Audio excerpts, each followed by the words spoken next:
नमस्कार. न्यूज डंकावर आपलं मनापासून स्वागत. मुंबई महानगरपालिकेच्या निवडणुकीचा निकाल लागलाय आणि त्यात भाजपाने पहिल्या क्रमांकाचा पक्ष ठरवण्याचा मान मिळवला. त्या तुलनेत एकनाथ शिंदे यांच्या शिवसेनेला जास्त जागा लढवूनही 29 जागांवर समाधान मानावे लागले. अनेक ठिकाणी प्रमुख उमेदवार पराभूत झाले. प्रभादेवी सदा सरवणकर यांचे पुत्र आणि माजी नगरसेवक समाधान सरवणकर यांना हार पत्करावी लागली. मात्र त्यानंतर आता त्या भागातील वादविवाद चव्हाट्यावर आले आहेत. समाधान सरवणकर यांनी आपल्याला स्थानिक भाजपा कार्यकर्त्यांकडून कोणतीही मदत झाली नाही असा आरोप केला आहे. त्यावरून या विभागातील सुंदोबसुंदी समोर आली आहे. दादर प्रभादेवी परिसरात जे चित्र समोर आले आहे ते केवळ समाधान सरवणकर यांच्या पराभवापुरते मर्यादित नाही. हे चित्र महायुतीतील अंतर्गत संघर्ष, भाजपमधील एका प्रभावी गटाचा कारभार आणि निष्ठावंत कार्यकर्त्यांना संपवण्याचा सुनियोजित कट आहे का, अशी चर्चा केली जात आहे. प्रभादेवी दादर भागातील एकनाथ शिंदेंच्या शिवसेनेचे उमेदवार समाधान सरवणकर यांना पराभव हा जनतेने दिलेला कौल नसून भाजपमधील एका स्थानिक गटाने रचलेला डाव असल्याचा गंभीर आरोप सरवणकर यांनी केला आहे. निवडणुकीच्या शेवटच्या टप्प्यात भाजपच्या एका पदाधिकाऱ्याने व्हॉट्सअपवर मेसेज फिरवले असे बोलले जाते. या मेसेजमधून सरवणकरांना मदत करू नका असे स्पष्ट संकेत दिल्याचा आरोप होतोय. हे संकेत वरच्या पातळीवरून आल्याचा भास निर्माण करण्यात आला.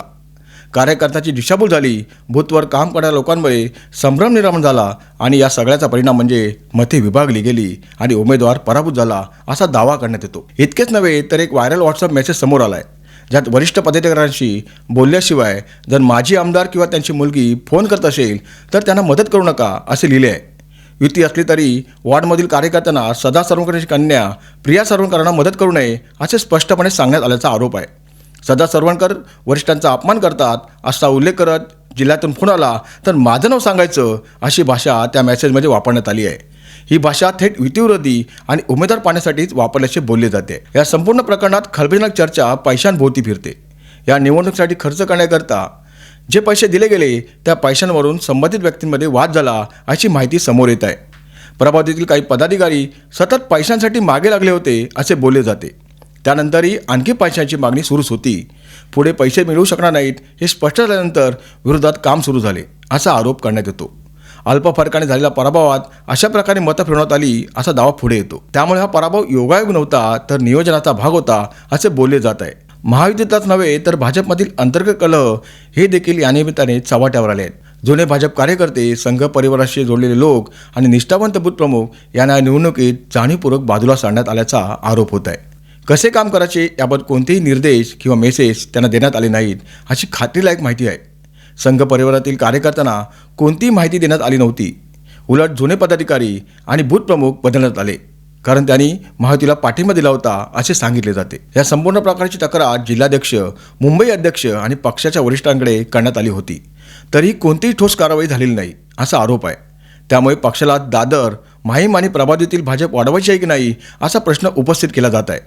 भाजपमधून बाहेर पडलेले काही नेते उघडपणे म्हणत आहेत की दादरमध्ये भाजप वाढू नये, तिथे भाजपचा आमदार येऊ नये अशी इच्छा असलेले काही नेते आहेत आणि त्यांच्या सांगण्यावरून हे सगळे घडवले जात आहे. हा पॅटर्न लोकसभा निवडणुकीतही दिसून आला होता असा दावा केला जातो.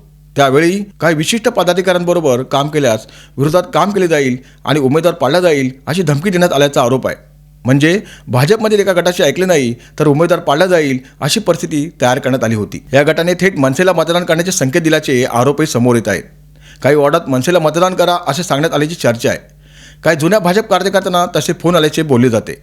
RSS आणि भाजपशी संबंधित कार्यकर्त्यांना गलिच्छ भाषेत शिवीगाळ करण्यात आल्याचाही आरोप करण्यात आला असून तसे ऑडिओ देखील समाज माध्यमात फिरत आहेत. जिथे जिथे हा गट फिरला तिथे ते उमेदवार पराभूत झाला असा दावा जुने पदाधिकारी करत आहेत.